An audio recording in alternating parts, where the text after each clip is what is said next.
So as you may have already heard, a woman was shot and killed by an ICE agent here in Minneapolis, Minnesota today.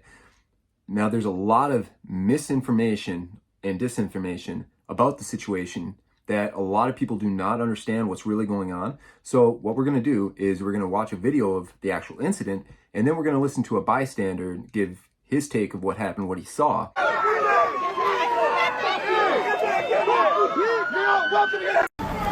the fuck out of our neighborhood! Out of car! Out of car! Get out of the fucking car! No! No! Oh my fucking god! What the fuck? What the fuck? Dude, what the fuck?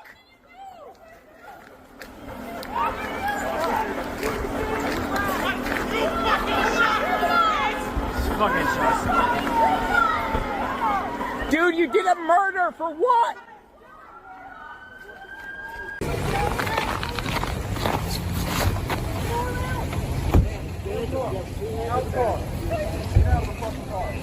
No! No! Shame! Shame! Oh my fucking god! What the fuck? What the fuck? You just The horns and the whistles, and I'd heard horns pass through before as people follow ICE vehicles through the city, but they stayed. They kept going, and so I figured whatever was happening right outside. So I started watching through the window. And there was a red Honda Pilot, maroon. There were two people in fatigues, ICE agents, presumably. One was by the passenger side of the vehicle, one was by the driver's side of the vehicle. And there was a handful of black and white SUVs, license plates on some of them, front license plates removed, parked sort of kittywampus in the street. And I watched as a third person in full camo come and pull several times on the door handle, at which point the red vehicle reversed a few feet and started driving around, and the person who was by the driver's side originally, not the man who pulled on the door, but who was originally there, shot through the driver's side window 3 times, and the car drove down the street a little bit more and then swerved into a car and then ultimately a telephone pole. Now, as you saw, the woman was obstructing the ICE agents. She parked her car deliberately in the center of the road to stop the federal law enforcement from doing its job. Now, if you know anything about law enforcement, you understand that there's something called jurisdiction. There's something called the supremacy clause. In other words, the federal government has the supremacy when they are in a specific jurisdiction. That means when the FBI comes and takes over a case, they are now the leads. They are now in charge. You follow what they say. You do as they say. That means that you are now secondary. You do not get to dictate what happens here. So when the federal government is acting rightfully in a city, they have jurisdiction, especially when they're enforcing federal law. Now, this is kind of a little bit over the heads of our elected officials and our police chief, apparently, because this is what they had to say. Protester, bystander, what do you know that you can share? So the question was, what can I share about the deceased?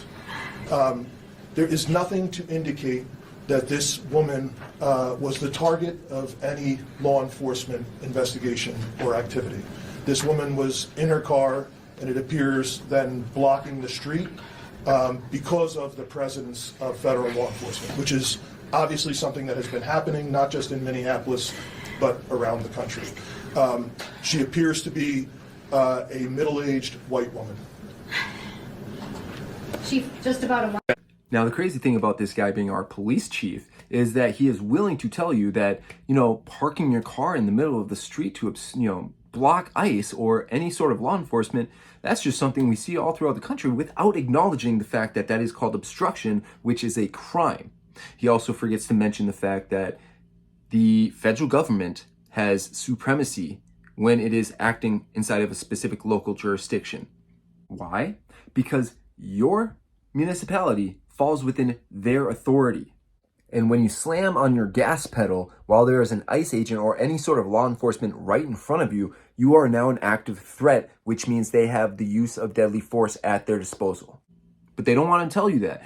They want to just sit here and boohoo and whine and cry because Trump is so bad and, law enforcement is so bad. It's just ridiculous. Like, this guy is a cop himself. He understands these laws. He also understands that when the feds come in, he needs to take a step back. He takes the back seat. So it's not as if this is all brand new and something that's novel to him. He knows about this, but he lies to you because he thinks you're dumb. Better, but I do have a message for our community, for our city, and I have a message for ICE. To ICE, get the fuck out of Minneapolis. We do not want you here. Your stated reason for being in this city is to create some kind of safety, and you are doing exactly the opposite. The thing that pisses me off about what Frey is saying is this is all because of you guys. This is all because of Democrats. You guys broke our borders. You broke our asylum seeking process. You've turned around and you've created sanctuary cities and counties. That means that when the federal government wants to turn around and, collect the criminals that have already been proven to break laws here, okay? You want to say, no, we're going to release them. And now you have to go into the communities and find them yourselves. Okay? That's all sanctuary cities are doing. And that's the reason why ICE is doing these things, going into cities. It's because the local elected officials will not help them. They will not just allow them to take the people who have already, committed rape, committed murder, driving and hitting somebody or driving drunk or whatever it is. If you've been caught doing a crime where you would generally be going to jail if you were an American citizen, you get let go. Why? Because, we don't want to help the federal government. So guess what? Now they have to come into our city and clean up the mess. Okay? Which is why there's so many, other people who are getting wrapped up in these raids, even if they're citizens. It's because you guys will not work with the federal government.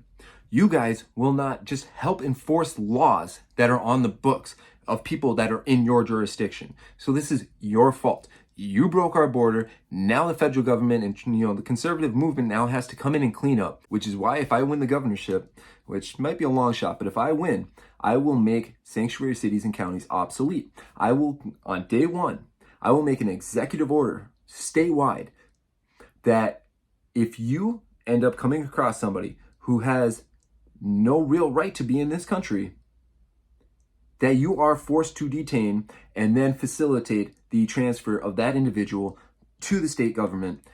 And then we will go ahead and help facilitate their deportation by assisting ICE and the federal government. So just to recap, this was justified, and you can miss me with those tears because I have no tissues for you.